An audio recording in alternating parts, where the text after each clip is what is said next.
So, unless you've been living underneath a rock, Deion Sanders' sons, Shedur and Shiloh Sanders, is getting a very valuable hard lesson of how the NFL works and how their father, whom is probably one of the top five best cornerbacks in the league and a Hall of Famer, is paying the repercussions for their sons being in the NFL. You can't explain how on Saturday Shedur Sanders wasn't given the proper weapons in order for him to succeed because, well, I don't think the Browns wanted to draft him anyway. I think that they were forced to pick him up in the draft simply because of who he was and who his father was. And then Shiloh getting waived after they played the Buffalo Bills for throwing a punch.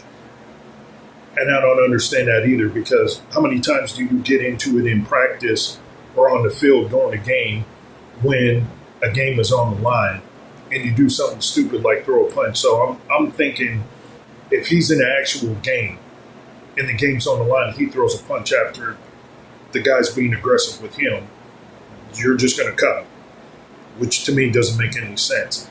So 1 minute you're saying he's really good. He's got a killer instinct. He's hungry.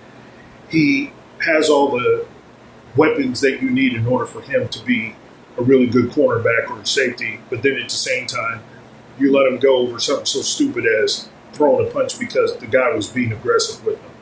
And that's the nature of the game and the business. I don't get it, Todd Bowles. So how much do you really like Deion Sanders or respect him?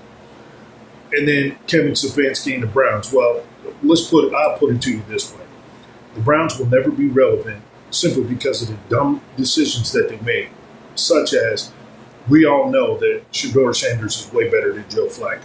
Yeah, I get it. Joe Flacco's been in the league. He's a veteran. He's won a Super Bowl. I get all that. But Joe Flacco's past his prime. Shedur Sanders is young, raw, full of talent, and it's what the Browns need. But you're going to let Dylan Gabriel shine and not Shedur Sanders.